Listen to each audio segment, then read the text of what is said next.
There you go. And now we're into positive numbers. So we're recording. Hey, everybody, it's Michael Vincent, the Sustainiacs. I am one Sustainiac today. The other one is Deborah Dull. She's the other Sustainiac today. And I've had the pleasure of talking to her a number of times, getting ready for this show, actually. And we should have recorded the last time we talked because we spoke for like a half hour or something like that. We were supposed to talk for like 5 minutes. We spoke for a half hour. It's awesome, really engaging and very, very cool stuff.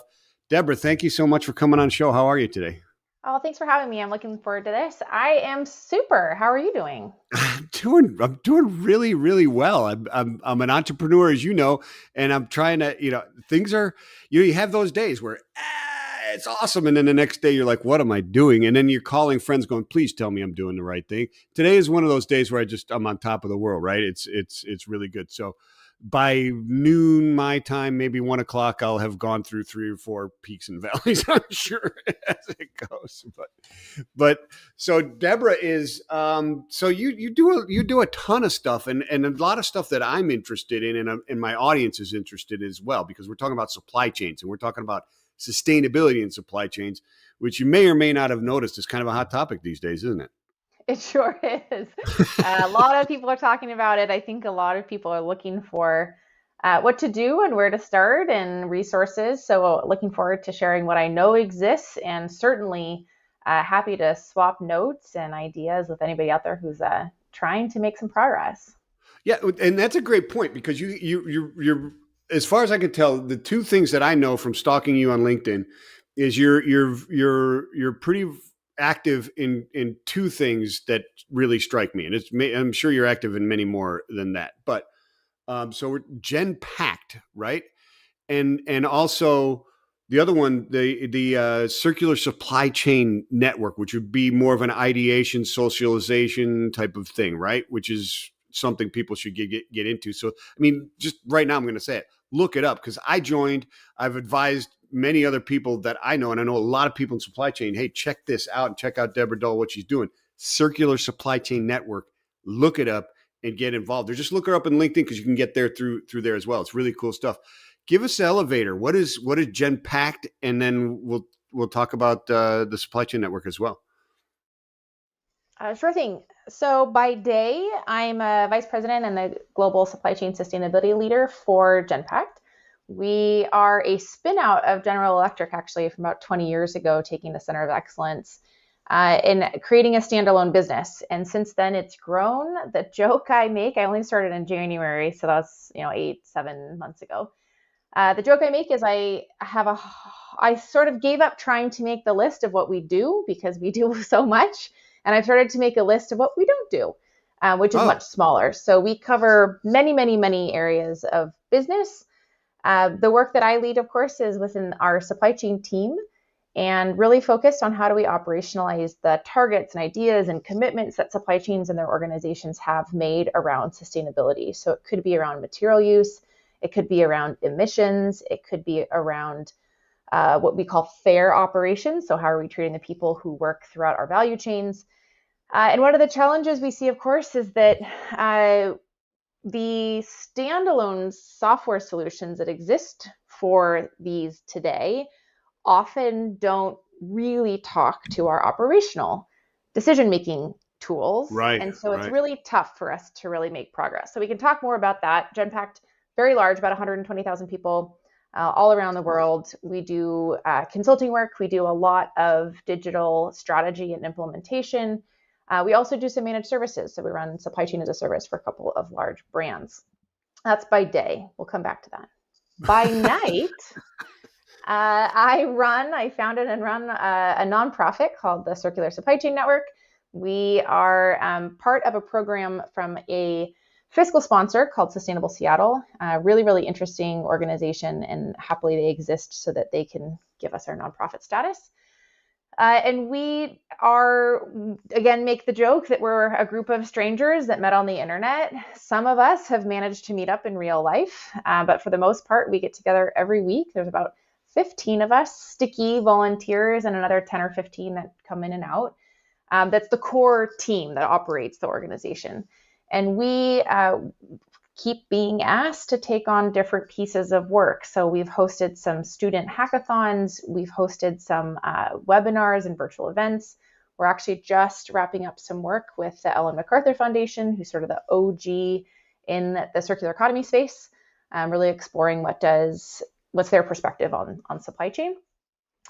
So we do lots of different stuff, but mostly we are absolute nerds and just love to geek out on what circularity means for supply chain. So that's kind of nights and weekends. That's where I spend my time. It's a lovely, lovely group of people. And then, of course, we have a membership base. It's free to join. Being a member really just means you get to know when we have events and look at stuff on our website, but it's all free. Awesome stuff. Okay, so you're not doing much of anything, really. So you're I'm basically also getting my doctorate, so we can unpack that one if okay. you want also. Wow. Okay, and what is all right? A doctorate in supply chains, or what are we in logistics and? So it'll be in supply chain. I'm trying to figure out the relationship between supply chain and the economy. So there's been a lot of research on, of course, how the economy messes with supply chain performance, but there's not necessarily the other way around. I got you. It's been a couple of years as an impact investor at the Bill and Melinda Gates Foundation, very much looking at what can we do to invest in supply chains to unlock economic growth. And to this day, I have yet to really find the answer to that question. And so I think I have 7 years left I can take to finish, and I'll probably use them all. I didn't get my doctorate. I didn't get my doctorate. I call my buddy, Mr. Supply Chain, yes, Daniel Stanton. Yes, of course. Okay, so I just call him, right? Yep. And he said, so I have my shirt, I have my Supply Chain for Dummies T-shirt, and I have my book. I have all the books. Do you put the T-shirt on before you call him, just to make sure that he knows? I shamed him on this podcast into giving it to me because he was like Mr. Supply Chain. I'm like, okay, bro, but like the supply chain of like your marketing team is totally broken because here I am. You're on the podcast. I don't have a T-shirt. I don't have a book. I don't understand what's going on. So Daniel's a great guy. I love Daniel. We've known each other for a while. Wonderful man. I met him at CPMC in Anaheim. Like, I don't know, 7 years ago or 8 years ago or something like that. Anyways, Daniel's a great guy. He'll be back on again. I want to. Anyways, I got to get him on here. I want him on here. I want to do a cooking show with him. That's fun. Yeah. Just because he's, I don't know. He's just a fun guy. But so let's get into this a little bit more because it sounds. I mean, there's so much to unpack. There's so much to talk to, and we don't have forever.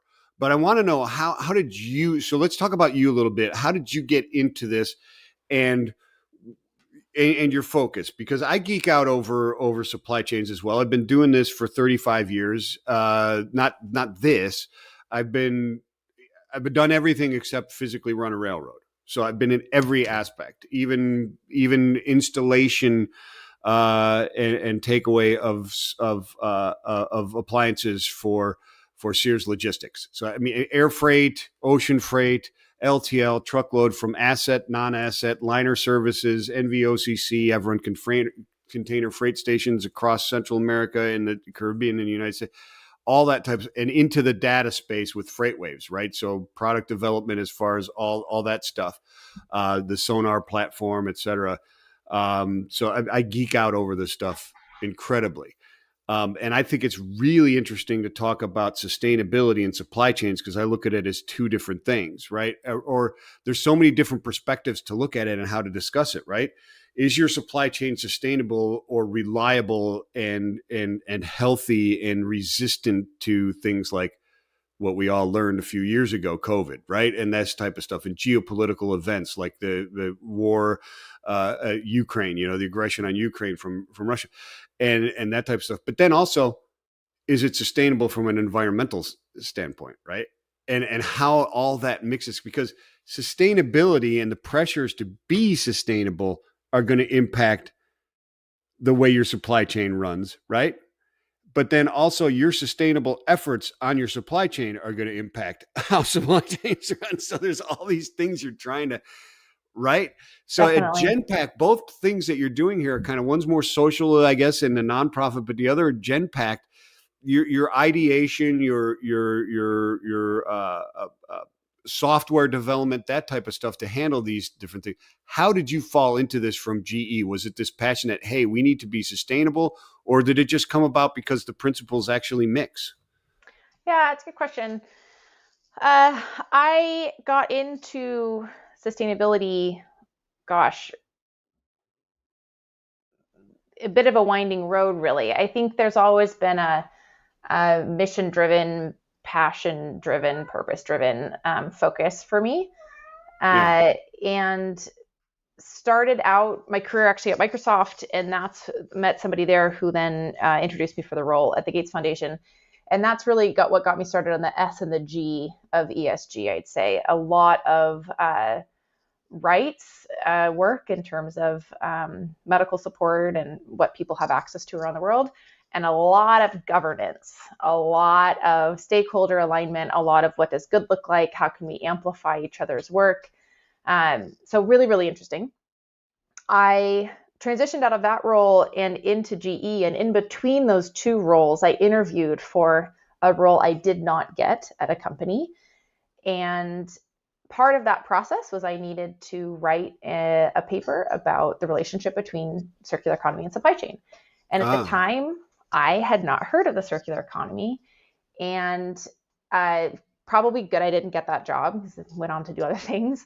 But I started getting very, very curious about that relationship. At the time, if you Googled it, circular supply chain, there was like maybe 3 results, and they were all from Accenture, all very interesting, but just 3 total, not through pages, just on the entire internet. Yeah. And so, which is crazy because now if you Google it, it's you can't get through all the material. Absolutely. So that piqued an interest, and happily, a marvelous woman called Jenny Froome gave me an hour on stage at SAPIX, which is the largest supply chain conference in Africa.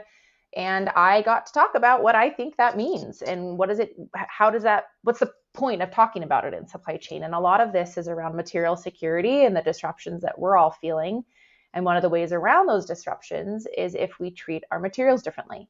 And that's really the crux of the circular economy. So that got me into some of the E pieces, perhaps, on ESG.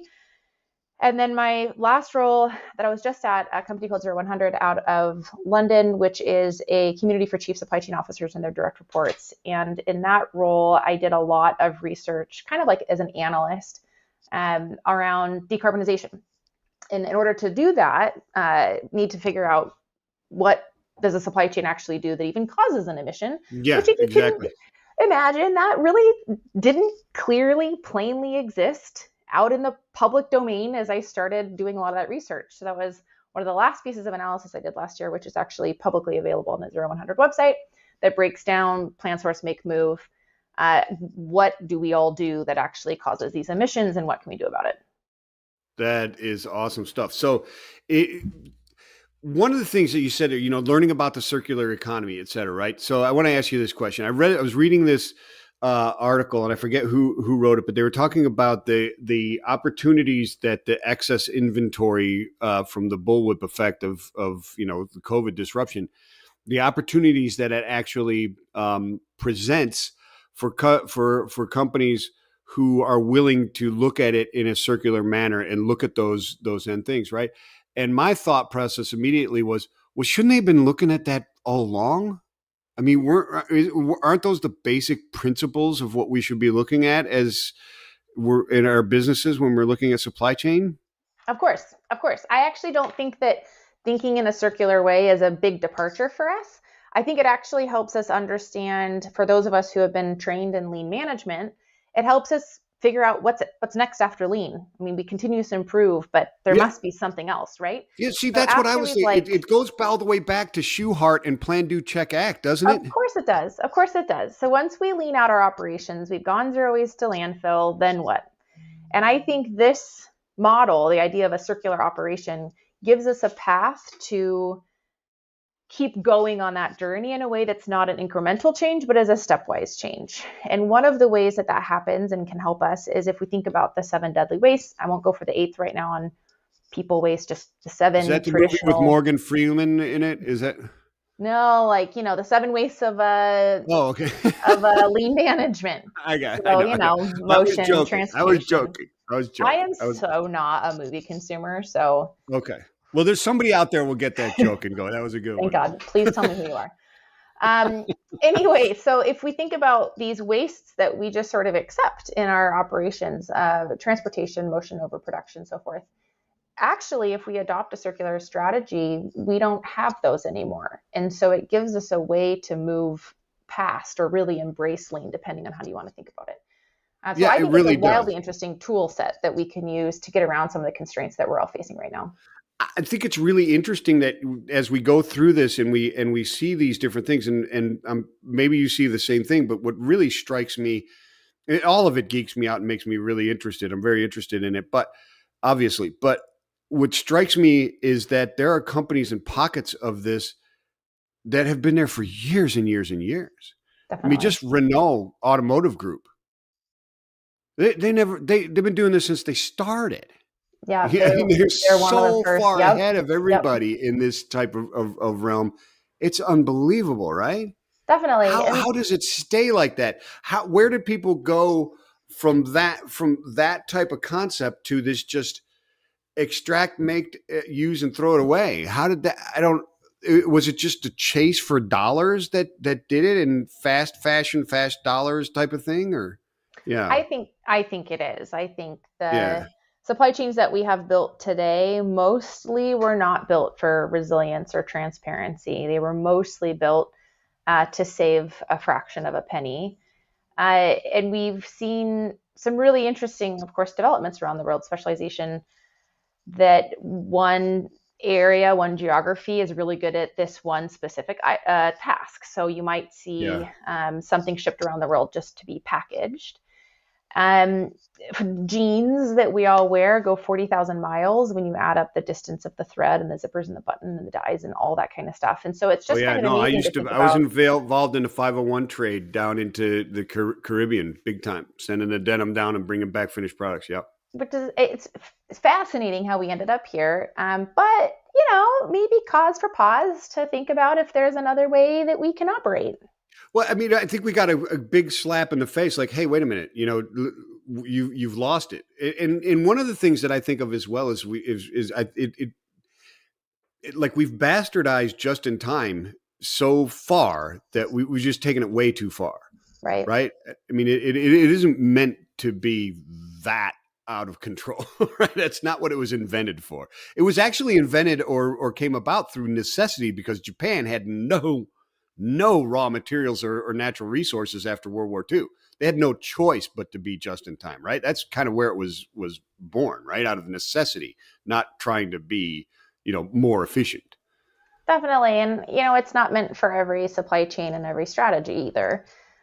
So we got lots of tools in the toolbox. And I think part of the joy of being in supply chain is we get to figure out which tools we use to solve which problems, right? So Uh, is that what you're doing at Genpact? Is that Genpact's deal? You're coming in as this consultant saying, okay, listen, we're are you brought in and do you go in there as an efficiency tool or more or as a sustainability tool? I mean, how do people reach out to Deborah and go, listen, I got to get sustainable from an environmental, the E or the S or the G is screwed up. Can you help me? Or do they come to you and say, hey, listen, I need better efficiency, better, et cetera? Or is it both? We do both. So we're taking a two-pronged approach, if you will. There's a lot of supply chains who need a lot of help on scope 3 carbon emissions. We are actually having a number come to us for help when thinking about their partner and supplier ecosystems and doing buyback sellback models to incentivize repair. So there are these please ask us with specific asks. But on the other hand, we're also finding that supply chain professionals haven't really been taught yet how to translate our work and to see the sustainability impacts of it. It's just not a thing that we've learned. We've learned COGS. We can probably guesstimate lead times of any mode from any A to B point in the world. We can probably guesstimate it. But we can't guesstimate the grams of emissions from a simple activity that we manage every day. We just haven't been taught it Right. yet. So there's a piece here of helping our customers understand the impact of the work that we're going to do together. So we also try to say, look, we're doing a scope of work that doesn't look like it has a sustainability play. But what we're going to do is just help translate. So if it's a planning system implementation, if it's an algorithm that's going to predict something in your supply chain, if it's working with your suppliers, maybe expanding your supplier base, there's a lot of China plus one talks right now. So as we're doing that, what exactly is the impact you're having on the world? And not to, make everything about sustainability, but at least to say, look, there is an impact of this work. Here's the impact. While we're in there, do you want to better track the data? Do you want to have a better idea about if it's going better or worse? Because we know we can't do anything if we don't measure it, right? So anyway, so we take it's a two-pronged, I'd say, both sides. I get you. And you know what, and it's not, I mean, and I know I understand where you're coming from, but I can't, I got to put an underscore underneath this. It's not just that, oh, by the way, you're doing this and being green. This is a very, very important topic for many, many companies. And some of them, I dare say, still don't realize just how important this is going to be in about 5 years when they look back and go, dang, we should have done something because now it's mandated. And had we took the time to fix it ourselves, maybe we wouldn't have these ridiculous mandates on us, because government and environmental, it's serious stuff. You better take it seriously, because it's already serious, and you haven't taken it seriously. You're already behind the 8 ball, right? So proving that stuff, like I have a friend at another company that does this for big oil, right? And it's because big oil has been reclaiming their oil from their wastewater and stuff like that for years, and have been practicing all these different ways to try and be sustainable, to try and be environmentally conscious for years, but they never tracked any of that data. And it's part of the thing of what this company does. Not only do they provide those services, but they show them that, hey, wait a minute, you are actually fairly green, and you need to be able to evangelize this, because in many instances, you're not as big a devil as people make you out to be, right? So that, I mean, that's a huge part of it, right? Yeah, we're all in this together, and I think we've got a lot to change as a world, and we're all here. We all use plastic. We all drive cars. So it's. Yeah, I think anytime we say, "Oh, the problem is the chemical companies," well, actually, they've put in a tremendous amount of money, effort, skill set, expertise to figuring out how we do this differently, to recycling the unrecyclable plastic, to coming up with brand new ways to make plastic, for example, or other material alternatives that we use to exist. So I think everybody's going to have a role to play. And I think part of this is calling out, look, this is where we think we are, and we need a partner to help us make the next step, even if we're not entirely sure what that next step is. And I'm finding that we are not in a why discussion anymore. That's not what I hear from our customers. It's a please, how can we make Please, this work? how? And then also, show me. Yeah. Everyone's still exhausted. Like, by the way, we are still majorly bullwhipped. We've got inventory problems. Folks are tired, and so they are okay to continue to think about innovation in the sustainability space, but they're really looking for a guide because they need to understand that translation piece, and it doesn't exist off the shelf. Meanwhile, we do a ton of work with supply chain technology companies. So we're also partnering with them to figure out what's realistic for our customers to be able to use their day-to-day systems, and then also have, let's say, the emissions impact built into that. And it seems like a very baby step, but it hasn't really been done on a mass scale right yet. So how we manage to do something that sounds simple, of course, is complex. But thankfully, there's a lot of smart people in this field. Just the statement of helping them with their emissions impact, right, is incredibly complicated, and people don't understand this. We're not just talking about the tailpipe emissions on the truck moving your stuff, right? Right. It's how you think about the materials you're using, because, like in my case, what we're doing is a lot of things that we're doing, but recycled plastics is up to 71% less carbon intensive than the original ones, right? than virgin plastic, Of course. right? Yep, definitely. And then if you can condense the circularity, the collection, processing, and then route back to industry into small regions instead of this global movement of plastics, now you've got even a larger carbon footprint that's going on. And that's how companies need to be looking at their products, right? From initial design all the way through is got to be changed, right? That's what you're looking at, right? Most certainly, yeah. So there's going to be likely business model shifts. So if you are willing to do a buyback or take back program, there could be product design changes, of course. Often what's discussed is modularity so that products can be repaired more easily. There was a time, for example, when iPhones were super glued shut and we couldn't do anything about that, but they've made a lot of changes. The jailbreak kid who was hired by Apple, right? You remember that back in the 90s? Yeah. Definitely. Everybody thought he was going to jail, and then they hired him at a six-figure salary, right? Like, yeah. And then there's also thinking about using Apple as the example. Now they've actually said that by, I think it's 2030, it might be even earlier than that, that they'll be using only secondary materials for all of their products. And so they've made these two robots, actually, that can take apart old iPhones just to take the gold out in a way that makes financial sense for them. So iPhone 13 was the first one to be made with fully reclaimed gold. So they're actually doing quite a bit in the space. It's really exciting to watch them. But to your example on doing less to stuff before we put it back into a value chain, right? So recycling is actually the circle of last resort, if we think about the circles of the circular economy. And ideally, we allow an item to remain as itself for as long as possible. And that's the product redesign that you had talked about. So if something is modular, can we take a piece out, repair it, or even just clean it and give it to somebody else? That's the ideal state for circularity, because we're able to often charge the same amount of money for that item, but have done so much less in order to get it into a value stream. So that's the economics piece that we often forget. This is an economic-based model on how to make money, right? And then you, of course, repair, remanufacture, and so forth and so on until you get down to recycling. And recycling plays a hugely important role, of course, in this. But I find that folks often think they're the same thing, that a circular economy simply means a recycling economy. Yeah, absolutely. In my space, so one of the examples was a bottle manufacturer, right? And they're making, excuse me, FDA bottles, right? They're FDA compliant food grade bottles, right? For medicines, et cetera, ingestion.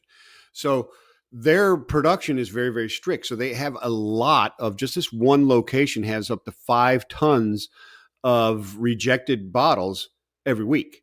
And these bottles are perfectly fine.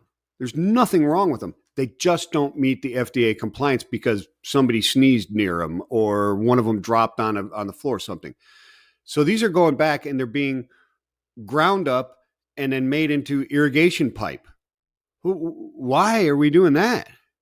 Right. These bottles are perfectly fine to use in all kinds of other, right? And once you grind these up and mix them with other plastics and make them into irrigation pipes, that's it. You can't make them into anything else. So you want to keep them on their same level or higher as long as you possibly can. So there's a company where you're going, okay, well, great. They have all this post-industrial scrap, or these overruns or waste, and they're recycling it. Yay for them. Okay, but this is an example of what we learned in Roadway Express in the early 80s called doing the right thing wrong. Right? Yeah, exactly. Early days of TQM, right? So you got to change that. The other thing is this, and let me ask you if you see this in other industries as well. I'm sure you do. Maybe you have some examples, but the industry that I'm in now is really what we're doing is circular supply chain solutions for recycled plastics is what we're doing. That's our core business, right? Is if making that more efficient, more economical for industry and earth is what we say, right? And that's the goal. Speaking with the different the plastics manufacturers, not manufacturers of plastic products, but the manufacturers of the actual resins that people are going to make products from. Some of one of our biggest and earliest clients is one of those, one of the largest in the country. And I can't say the name now because we're signing contracts. But what the discussion was listen, the industry is going towards this. not how can I get a virgin plastic that can do this type of activity in order to make this type of product. It is what type of products can I make out of the recycled plastics that are already there? That's the shift that's happening right now in the plastics industry that people don't understand. This is huge. And by banning certain types of plastics, et cetera, can actually harm that effort because you don't have the raw materials. It's not the plastics that's the devil. It's the irresponsible use. But it's that shift in thinking of, okay, wait a minute. Not what can I design as a new chemical to do this, but what can I do new with the chemicals that already exist, right? Are you seeing that in other locations as well?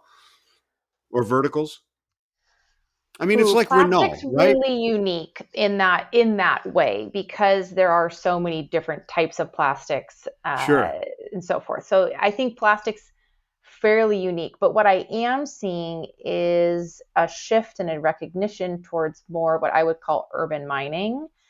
During the pandemic, I had put out, it's recorded somewhere, that I'd said, look, in 50 years or less, we'll be Wall-E-ing the planet and mining landfill because there's a whole bunch of really valuable materials that are nearly perfectly preserved I sealed know underground. I know a very rich person who's already buying landfills across Africa because of that very thing. They will Yes, be the future exactly. It mine. will absolutely happen because what we use as a world, 100 billion tons of materials every year.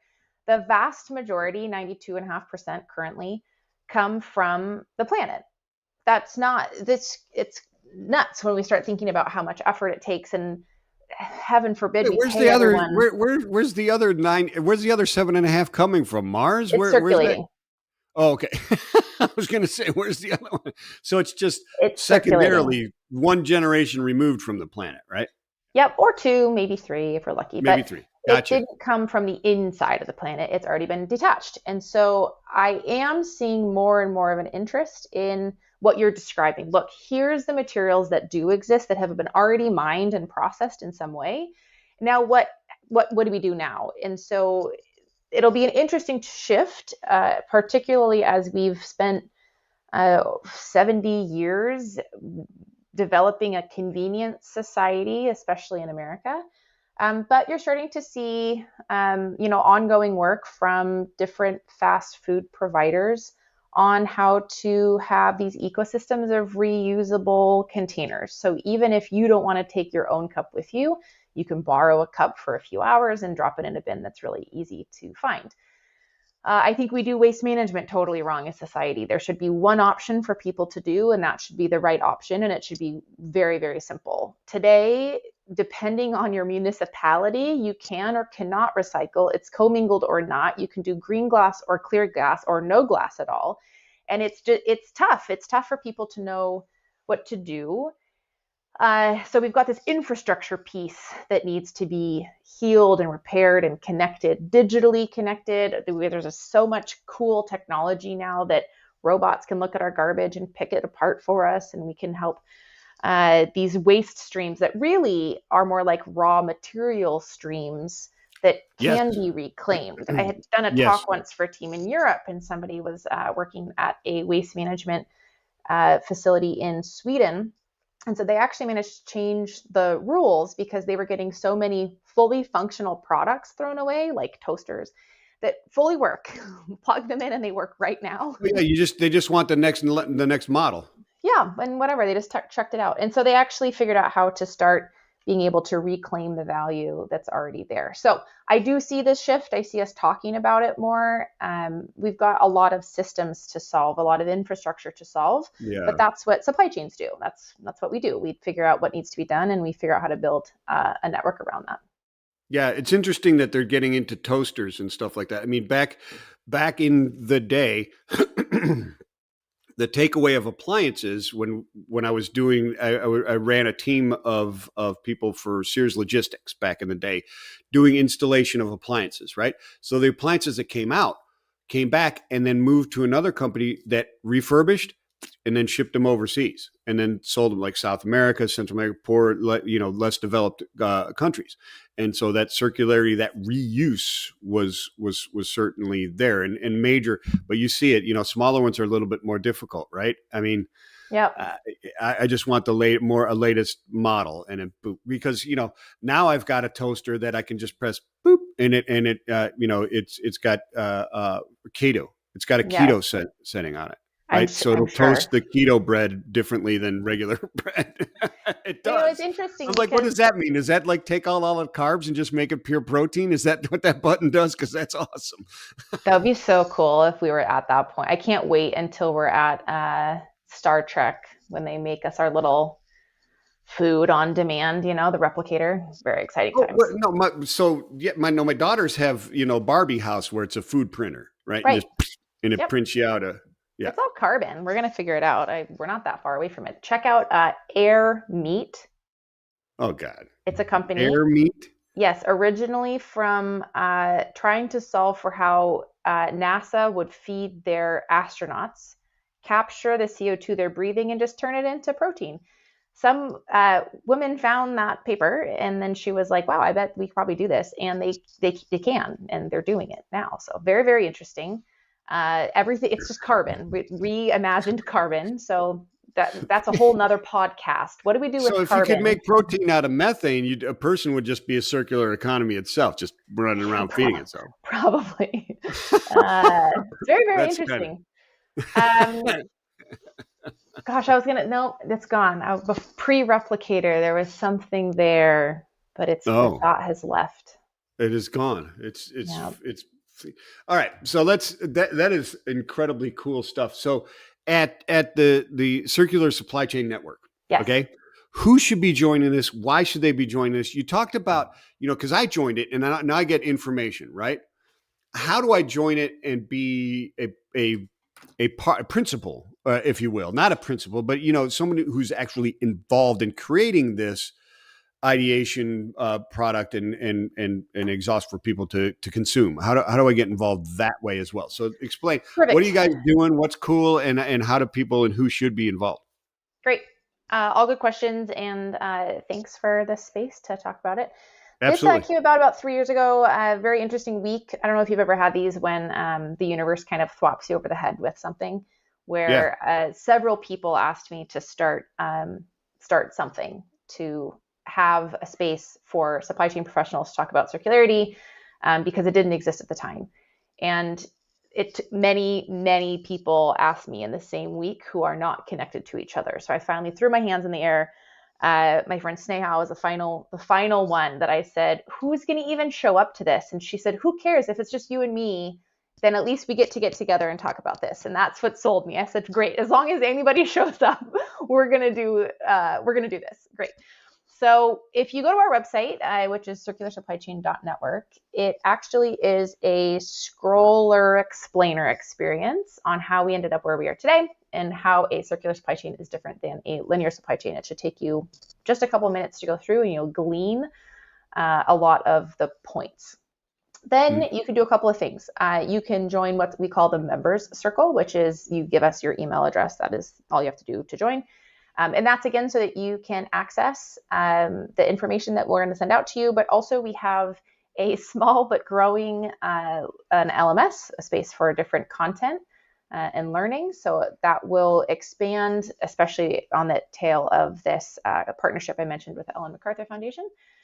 But then if you also want to become one of our sticky core volunteers and actually get together and think about how we want to use this organization, then there is a button at the bottom of the website called Get Involved. And that is, I think, your email address plus what you want to do. And that comes to us. And then you're welcome to. We have no interviewing process. You're welcome to join the team. We are global. We are extremely diverse in age and backgrounds and education and industries. We are more or less supply chain people. We have a couple folks, though, who aren't from the supply chain field, but they are fans. We're very, very inclusive. So the only real rules of joining is that we run an inclusive space and we get a lot of work done, even though we're all fully employed. So it's a fun group. Yeah, no, that's awesome. It sounds like something students, whether they be officially students or people like me that and yourself that are just students through that intellectual curiosity should just monitor and watch and see what's going on because and it's a great time for it because supply chains have never been sexier, right? I mean, they really haven't. Absolutely. Absolutely. Yeah, that is awesome stuff. I love it. I'm going to call this episode one because Deal.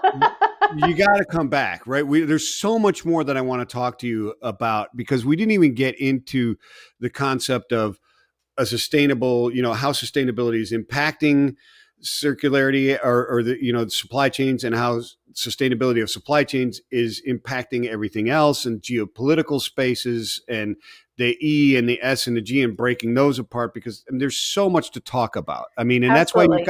that's why you've got the circular supply chain network, right? Is to do that. But Deborah, thank you so much for being a Sustainiac today and in your regular life and in your nightlife and whatever happens to be.